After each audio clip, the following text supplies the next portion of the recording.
Brad Culp with Lava Magazine. We're here with Marino Vanhoenacker, the Ironman world record holder, 7:45 in Austria this year. Huge result. Talk about how that race has kind of changed you as an athlete and maybe given you a little more confidence going into Kona. Yeah, I mean, it changed a lot. It for sure got me a whole lot more attention. a whole lot more people watching me and asking me questions now. But confidence-wise, it was a huge boost.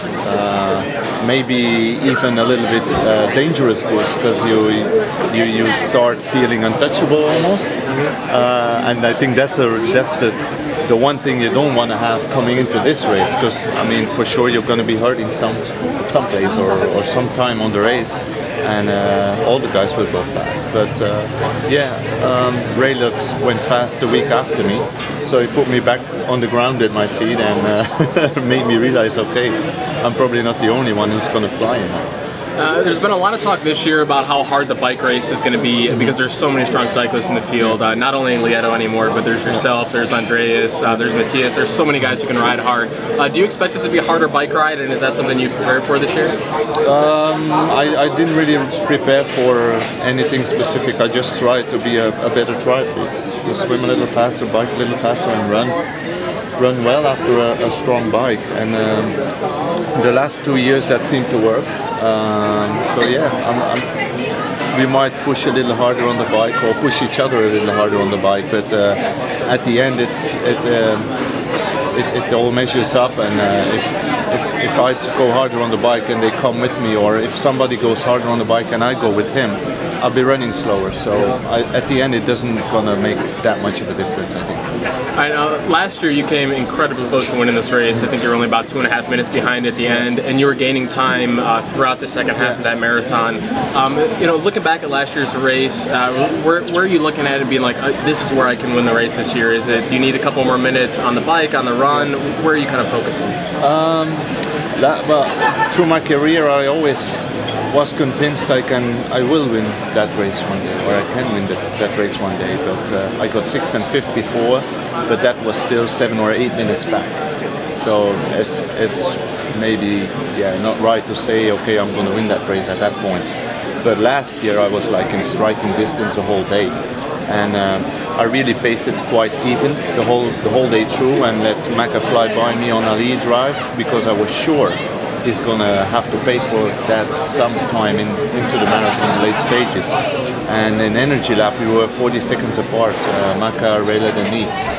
So up to that point it was like, okay, you see, my plan works for this year, and now I have to kick.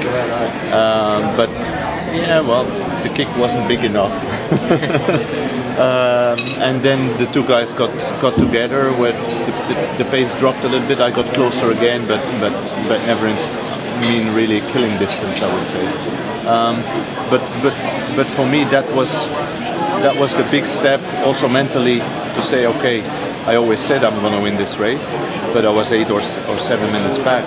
Now I was there the whole day long, and up to maybe 5K from the finish, nobody could say, okay, which one of these 3 guys is going to win this race. So that's where I wanted to be, and I think the feeling we had with my coach afterwards was, okay, this was the race we trained for, we hoped for, and even a little better, and it should have done enough to win.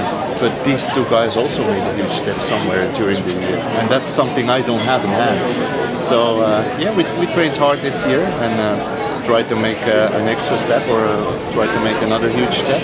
But I probably won't be the only one who thought that after last year. Yeah, definitely. Lastly, just talk about the Commerce Bank squad. You guys have this amazing team that you've built. How does it help you to have so many great athletes to train with, to talk to?